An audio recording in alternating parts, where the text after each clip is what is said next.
Sand Storm fight ఉంది కదా, అది సినిమాలో చూసినప్పుడే అది చాలా ఒక అద్భుతమైనటువంటి ఘట్టము. కానీ చాలా డిఫికల్టీ ఉంటుంది కదా షూట్ చేయడానికి. ఎక్కడ షూట్ చేశారు యాక్చువల్లీ మీరు? రాజస్థాన్ అంటే ఇప్పుడు సినిమా రిలీజ్ అయిపోయి అందరి దగ్గర నుంచి మాకు ప్రశంసలు వస్తాయి కాబట్టి ఆ సీక్రెట్ బయట పెట్టేయచ్చు. మేము యాక్చువల్గా అది హైదరాబాద్లోనే చేసాం. అంటే ముందు అక్కడ సమ్మర్లో షూట్ చేసామండి, ప్యాలెస్లో. ఆ ప్యాలెస్ ఎవరు, బాబీ డియోల్ గారి పోర్షన్ అంతా అదే, ఆయన ప్యాలెస్ గిల్లెస్ అంతా అక్కడ షూట్ చేసాం. వర్షం ఓ పక్క, అక్కడ కూడా సముద్రంలో కూడా.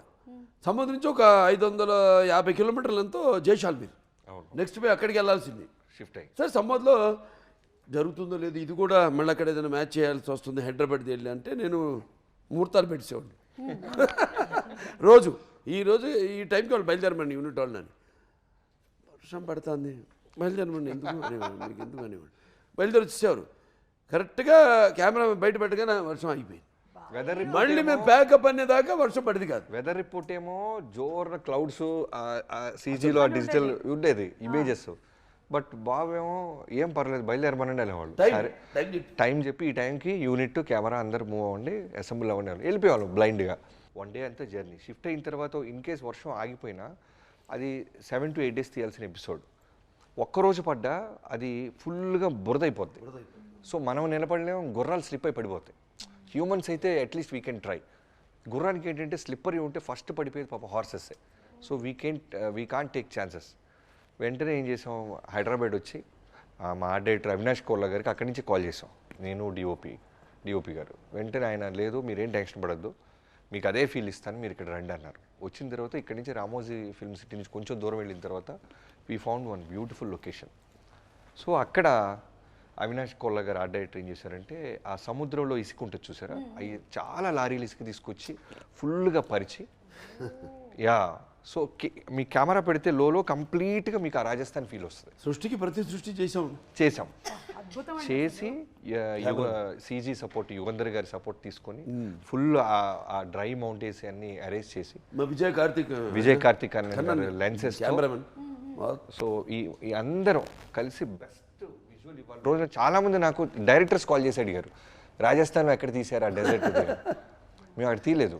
తర్వాత మీరు చూసిన శాండ్ స్టార్మ్ అంత ఇంటెన్సిటీ అంటే మేము సీజీలో ఎన్హాన్స్ చేసాం. బట్ ఇన్ఫ్యాక్ట్ 20% మేము స్పాట్లో క్రియేట్ చేసాం. ఫుల్ ప్రొఫైలర్స్, ఒక 8, 9, 10 ప్రొఫైలర్స్ ఉండే. సో ఎటు చూసినా ఫ్యాన్స్. ఈవెన్ మీరు ప్రజ్ఞా గారి కాస్ట్యూమ్ చూస్తే ఎగురుతూ ఉంటుంది, కన్ను ఆరుపుతూ ఉంటుంది పాప, ఎవరు ఇసుక పడిపోతూ ఉండేది. షార్ట్కి కళ్ళం నీళ్ళు వచ్చాయి తనకి. తర్వాత ఇప్పుడు హీరో గారు ఏం చేసేవాళ్ళు, ఆయనకు ఉన్న ఒక అలవాటు ఏంటంటే, నేను డిఓపి గారు మొన్న కూడా మాట్లాడుకుంటాం, ఆయన రెప్ప కొట్టరు. రోల్ కెమెరా అన్నావా అంత ఇంటెన్సిటీగా ఉంటారు. వర్షం రాని, తుఫాన్ రాని, ఫైర్ ఫ్లేక్స్ రాని, అంతే ఇంటెన్సిటీగా ఉంటాయి ఐస్. మీరు చూస్తే మేము ఫస్ట్ గ్లిమ్స్ రిలీజ్ చేసినప్పుడు హార్స్ ఇయర్స్లో నుంచి ఆయన ఐస్ వస్తాయి, అలానే చూస్తుంటారు. నువ్వు కట్ చెప్పేదాకా చూస్తుంటారు. మనకి ఎలా ఉంటుంది, ఎక్కడో డైరెక్టర్ స్వార్థం ఏంటంటే ఇంకొంచెం ఏదో దొరికిద్దని. తర్వాత నేను రిలీజ్ అవుతా, ఆయన రెప్ప కొట్టట్లేదని ఫ్యాక్టరీ కట్ బాబు అంట. సో తీసేసిన తర్వాత మొత్తం ఇసుకుండేది, మళ్ళీ రెడీ అయిపోయేవాళ్ళు. సో టీమ్గా మేము కష్టపడిన దానికన్నా యాక్టర్స్ చాలా ఇబ్బంది పడ్డారు. మాకు ఆ అట్మాస్ఫియర్ ఇస్తేనే మాకు ఆ మూడ్ వచ్చేది. అట్మాస్ఫియర్ లేకుండా మేమేం చేయలేము. అందుకంటే ఎప్పుడు ఇది ఒక సమిష్టి కృషి అని అందరు కష్టపడబట్టి ఆ అట్మాస్ఫియర్ మాకు ఇవ్వబట్టి. అండ్ ఇవిడే డైలాగు అసలు నా ఇంట్రడక్షన్ ముందు అన్నీ చెప్పి ఊళ్ళ పేర్లన్నీ, అరే మనం ఉన్న పూరే చెప్తాదంటే ఇక్కడే ఉన్నాడు రా, కడుపులో ఉన్న బిడ్డ తన్ని మరి చెప్తున్నాడు, ఆ ఇసుక తుఫాను చీల్చుకుంటున్నా మొగుడు వస్తున్నాడని. అది 6 takes చేసాం, ఎందుకంటే ఇసుక పడిపోతుండేది పాపం. సగం దాకా చెప్పి కంట్లో పడేసేది, అప్పటికి పాపం వెయిట్ చేసేది, కళ్ళమ నీళ్ళు వచ్చాయి. 7th take పాపం రెప్ప కొట్టకుండా చాలా కాన్ఫిడెంట్గా చేసింటారు.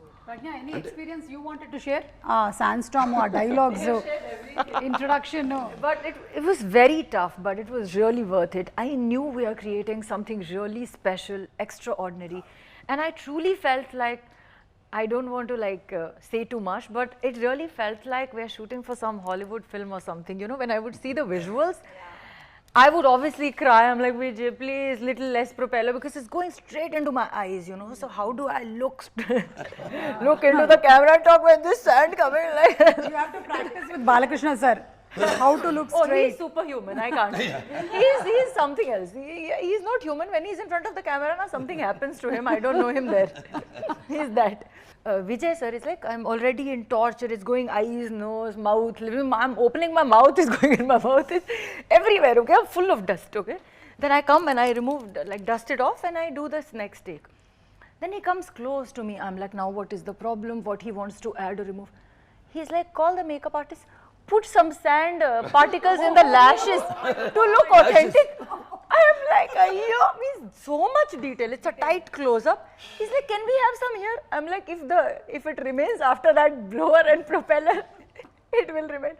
But it was really, really challenging, but really, really worth it. And అలాగే బాబీ డియోల్ గారిని యానిమల్ సినిమా కన్నా ముందే ఈ సినిమాకి తీసుకోవాలి ఈ క్యారెక్టర్కి అని చెప్పిందే బాలకృష్ణ గారు అని విన్నాం. అంటే ఆయన అనుకున్నటువంటి ఆ సంకల్పం ఎంత గట్టిదో చూడండి.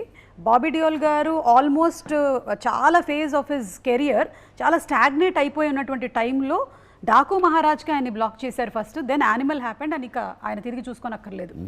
సో బాబీ డియోల్ గారితో ఉండేటువంటి సీన్స్ కూడా they have come out brilliantly అండి, brilliant. So anything about Bobby గారు, బాలకృష్ణ గారు? ఇది గ్రేట్ హ్యూమన్ అండి. అంటే ఒకటి ఎక్కడి నుంచి వస్తుంది ఆ సంస్కారం అన్నది ఫ్యామిలీ అంటే ధర్మేంద్ర గారు ఆయన అక్కడి నుంచి బాబీ డియోల్, సన్నీ డియోలు, తర్వాత బాబీ డియోలు. శ్రద్ధ, మీకైతే బాబీ డియోల్ గారితో కాంబినేషన్ ఉంది, కానీ మీ కెమిస్ట్రీ అని చెప్పలేము, ఎందుకంటే పాపం మీ ఆయన చేయాల్సినటువంటి చెడ్డ పనులన్నీ చేస్తున్నారు సినిమాలో. So how was the combo working with Bobby గారు? నేను వాళ్ళతోనే ఎక్కువ టైం స్పెండ్ చేసింది, ఎందుకంటే we had more scenes together కదా. So I did get to spend some time talking. Short అవ్వగానే లా చదవడానికి ఎందుకంటే క్యారెక్టర్కి వెళ్ళిపోయి కాన్సన్ట్రేషన్ ఎక్కువ, అది ఎక్కడో వెళ్ళిపోయి మూల ఎక్కడో కుర్చీ చేసుకుని ఏదైనా ఎప్పుడన్నా పొరపాటున కెమెరా ముందు కుర్చీ చేసుకుని కూర్చుంటే టగటగట వెళ్ళిపోయి పక్కన కూర్చునేవాడిని. ఏమైనా ఇంటెన్స్ సీన్ ఉన్నప్పుడు చిన్నప్పుడే కాదు, ఎప్పుడు అసలు టోటల్ క్యారెక్టర్ ఉండిపోయింది ఆవిడ వీడెప్పుడు. అంటే అది మంచి quality, that's a good quality, appreciating that quality, that interest. And అసలు ఎప్పుడు కనపడేది కాదు, లేదండి, ఎక్కడికో వెళ్ళిపోయి ఆ కుర్చీ చేసుకుని అలా కూర్చుంది అంతే. Thank you sir. ఎలా వాళ్ళకి యానిమల్ దొరికిందని ఆ కథ చెప్పారు నాకు, and I was like that's amazing. ఎంత ఫ్రాంక్గా నేను అక్కడ ఉన్నాను, నేను ఆ పొజిషన్లో ఉన్నాను, ఇప్పుడు ఈ పొజిషన్లో ఉన్నాను. So he's very frank about that. Was very interesting conversation. So ఇక తమన్ గారు, బాలకృష్ణ గారు అంటే అదొక కల్ట్ కాంబినేషన్. ఐ థింక్ వరుసగా ఇది 4వ సినిమా అనుకుంటాను. అఖండ అయింది, వీరసింహారెడ్డి అయింది, భగవత్ కేసరి, ఇప్పుడు డాకు మహారాజ్, ఇక నెక్స్ట్ రాబోతుంది మళ్ళీ. పైగా ఏంటి, అంతకుముందు సరదాగా అనేవాళ్ళు థియేటర్లలో స్పీకర్లు పగిలిపోతాయి అని, మనం ప్రీ రిలీజ్ ఈవెంట్ లోనే చూసాం. అవును అవును సార్. ఏంటి సార్ మీ కాంబో రహస్యం ఏంటి సార్? తమన్ గారు ఎస్పెషల్లీ మీ సినిమా అనేసరికల్లా ఆ బ్యాక్గ్రౌండ్ స్కోరు, ఈ సినిమాలోని బ్యాక్గ్రౌండ్ స్కోర్ వేరే లెవెల్, డిఫరెంట్. అసలు సినిమా సంబంధం ఉండదండి. నేను చూశారుగా అఖండ అంటే అది వేరు, టోటల్గా ఆధ్యాత్మికం, శంఖం ఊదుతూ అది వేరు. మరి వీరసింహారెడ్డి అనగానే కొంచెం టిపికల్ రాయలసీమ ఇన్స్ట్రుమెంట్స్ అన్నీ యాడ్ చేసి టిపికల్ ఫీలు, అట్మాస్ఫియర్ క్రియేట్ చేశాడు ఆయన. మళ్ళీ మనకి ఇప్పుడు నేలకొండ భగవత్ కేసరి అనగానే అసలు దానికి వేరే టోటల్గా మ్యూజిక్ స్కీమ్ డిజైన్ చేయడం మ్యూజిక్. మనం ఎప్పుడైతే ఆ సినిమాలోని సన్నివేశాలతో మమైకం అవుతామో అప్పుడే సినిమాలు బ్లాక్ బస్టర్ అవుతాయి, అంటే మర్చిపోతాం. చరిత్రలు నిలిచిపోతాయి. కరెక్ట్. అండ్ అందులోనూ మీరు ఎంటర్టైన్మెంట్తో పాటు ఒక మంచి సామాజికమైనటువంటి యాంగిల్ని కూడా, అంటే వాటర్ ఎంత ఇంపార్టెంట్ అనే దాన్ని కూడా మీరు ఇందులో స్ట్రెస్ చేయడం అనేది చాలా కరెక్ట్. ప్రపంచం కూడా ఎలా తయారవుతుంది. ఇప్పుడు అబ్దుల్ కలాం గారు అన్నారు అని చెప్పాను ఇంతకు ముందు కూడా నేను, సర్జికల్ స్ట్రైక్స్ ఇవి కాదు, వాటర్ వార్స్ జరగబోతాయి ఫ్యూచర్లో. వాటర్ వార్స్ కానీ సూపర్బ్ అండి, ఎందుకంటే ఇంత బాలకృష్ణ గారు లాంటి ఒక యాక్టర్ ఉన్నటువంటి సినిమాల్లో ఇలాంటి పాయింట్ని కూడా చెప్పడం అనేది, ఎంటర్టైన్మెంట్తో పాటు ఇన్ఫోటైన్మెంట్ని మీరు కలిపి అందించడం అనేది గ్రేట్ అండి. నాకు ఒక అదృష్టం ఏంటంటే సినిమాల ద్వారా నా డైలాగులు, బ్రహ్మాండమైన పదునైన డైలాగులు మన రచయితలు వాళ్ళ చేత రాయించడం వల్ల, దర్శకులు, అలాగే మన అన్స్టాపబుల్ ప్రోగ్రామ్ వల్ల అయితేనేమి ఒక 2-3 జనరేషన్స్ కనెక్ట్ అయిపోయాను నేను. కనెక్ట్ అయిపోయాయి కాబట్టి వాళ్ళకి ఎంటర్టైన్మెంట్తో పాటు ఏదో ఒక మెసేజ్. ఇప్పుడు మన ఎవరో వాళ్ళ పిల్లలు కూడా వస్తే కావాలని ఆ పాప అల్లు అర్జున్ పాప ఈ పజిల్స్ ఏదో అంటుంటే నేను అన్నీ వింటున్నా వాళ్ళతో పాటు కలిసిపోయాను. కలిసిపోయి టక్కని మేక తోకకు మేక తోక మేకకు తోక మేక అని వాళ్ళే షాక్ తిన్నారు. ఎంతమంది పిల్లలు చూస్తుంటారండి ఆ ప్రోగ్రాము. కరెక్ట్. వాళ్ళందరూ అడుగుతారు కదా ఏంటి తిని పాడాడు బాలా, అందరూ అదేగా పిలుస్తారు బాలాని. పిల్లలేనా బాలానే, లేకపోతే బడి, లేకపోతే బ్రో పాడాడు ఏంటంటే అప్పుడు వాళ్ళు చెప్తారు పలానా సినిమా ఆదిత్య G69 90 కోట్లలో చేశాడు అతను. ఏంటి ఒకసారి చూపించండి ఏంటి ఏం అదే అది చూసి ఆశ్చర్యపోతున్నారు. అప్పుడు ఇటువంటి సినిమా చేసామా మనం అని, మనం తీసామా మన తెలుగు వాళ్ళం అని. First socio fantasy fiction, science fiction, first socio science fiction అది. ఆశ్చర్యపోయారు వాళ్ళే పిల్లలు, ఇటువంటి సినిమాను మనం తీసామా అని. మన గొప్ప అని చెప్పుకోము, మన గొప్ప చాటాలి. రామారావు ఏం చేశారు, ఆయన సినిమాల ద్వారా భక్తిని కాపాడారన్నాను, ఆయన సినిమాల ద్వారా పౌరాణిక పాత్రలను కాపాడారన్నాను. ఇప్పుడు ఏం చేస్తుంది అది. సార్ మ్యూజిక్ తమన్ గారు మీది ఒక కాంబో, ఒక కల్ట్ కాంబో సార్. ఆగండి. And you getting suffocated? No. Water. Not water. Save me. Is there any hospital? You want Thomas, sir? AC ఏమైనా తగ్గించారా? అప్పుడు ఎవరో విద్యుత్ శాఖ మీద కేసు వేసాడంట. రాత్రి విద్యుత్ కట్ చేసి ఫ్యాన్ గాలి రాకుండా చేసి ప్రాణవాయువులు ఆపేసి హత్య